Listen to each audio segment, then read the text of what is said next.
بسم اللہ الرحمن الرحیم۔ شروع کرتا ہوں اللہ کے پاک نام سے جو بہت بڑا مہربان نہایت رحم والا ہے۔ دوستوں، بہنوں، بھائیوں، بزرگوں، السلام علیکم ورحمۃ اللہ وبرکاتہ۔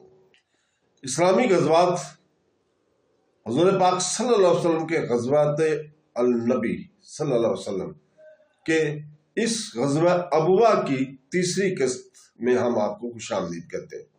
آج ہم اس تاریخی مہم کا جائزہ لیں گے جس نے اسلامی ریاست کے سفر کا آغاز کیا تھا اور نبی کریم صلی اللہ علیہ وسلم کی قیادت کے ایسے پہلو اجاگر کیے تھے جو رہتی دنیا تک اہل ایمان کے لیے مشعل راہ تھے۔ غزوہ ابوا کو تاریخ میں پہلی اسلامی مہم کہا جاتا ہے۔ وہ وقت تھا جب مدینہ میں اسلامی حکومت نئی قائم ہوئی تھی اور دشمنوں کی نظریں اس پر جمی ہوئی تھی۔ ایسے میں نبی کریم صلی اللہ علیہ وسلم نے جنگ کی بجائے امن، دعوت اور حکمت کا راستہ اختیار کیا۔ یہی وہ مقام ہے جہاں ہمیں اسلام کی قیام کا اصل فلسفہ سمجھ جاتا ہے کہ اللہ کے رسول صلی اللہ علیہ وسلم نے کبھی طاقت کے ذریعے نہیں بلکہ کردار، صبر اور حسن اخلاق کے ذریعے دلوں کو فتح کیا تھا۔ غزوہ ابوا کا ایک نمایاں سبق یہ ہے کہ قیادت صرف ہتھیاروں سے نہیں مضبوط ہوتی بلکہ اعتماد اور مشاورت سے بنتی ہے۔ نبی کریم صلی اللہ علیہ وسلم ہر موقع پر اپنے صحابہ سے رائے لیتے اور ہر رائے کا احترام فرمایا کرتے تھے۔ حضرت ابوبکر صدیق رضی اللہ تعالیٰ فرماتے ہیں کہ میں نے کبھی نبی کریم صلی اللہ علیہ وسلم جیسا مشورہ کرنے والا اور کسی کی بات کو عزت دینے والا نہیں دیکھا۔ یہی وجہ تھی کہ صحابہ کرام دل سے آپ پر ایمان لاتے اور ہر حکم پر عمل کیا کرتے تھے۔ دوسرا بڑا سبق ہمیں یہ ملتا ہے کہ نبی کریم صلی اللہ علیہ وسلم نے اپنے دشمنوں سے بھی انصاف کا معاملہ فرمایا۔ بنو زمرہ کے ساتھ کیا گیا معاہدہ اسلامی تاریخ کا پہلا سفارتی معاہدہ تھا جس میں وفاداری، عدل اور امن کی بنیاد رکھی گئی تھی۔ آپ نے فرمایا جو وعدہ کرے اور پورا کرے وہ اللہ کے نزدیک سب سے زیادہ محبوب ہے۔ یہ الفاظ ہمیں بتاتے ہیں کہ اسلام کی بنیادی صداقت اور وفاداری پر ہے، نہ کہ مفاد یا غلبے پر۔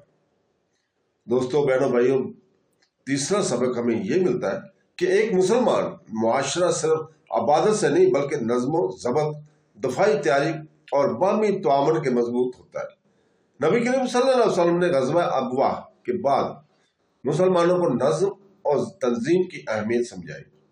آپ نے فرمایا اللہ تعالیٰ اس جماعت کو پسند کرتا ہے جو صف باندھ کر اس کے راستے میں کھڑی ہوتی ہے، گویا وہ ایک مضبوط دیوار ہو۔ یہ آیت مسلمانوں کے دل میں نقش ہوگی اور یہی نظم بعد میں غزوہ بدر کی فتح کی بنیاد بنی۔ غزوہ ابوا نے ہمیں ایک اور عظیم سبق دیا اور وہ ہے صبر اور تحمل۔ نبی کریم صلی اللہ علیہ وسلم جانتے تھے کہ ابھی وقت نہیں آیا کہ دشمن پر حملہ کیا جائے بلکہ پہلے ایمان کو مضبوط کیا جائے اور ایک ایسی امت تیار کی جائے جو اللہ تعالیٰ کے حکم پر ہر قربانی کے لیے تیار ہو۔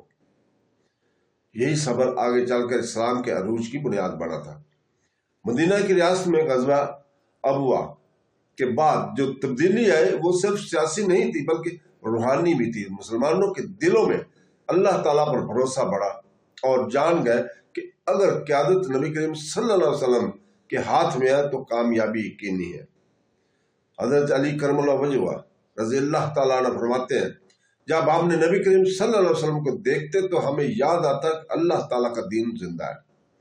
یہی ایمان کا جوش مدینہ کو دنیا کی سب سے منظم معاشرے میں بدلنے لگا۔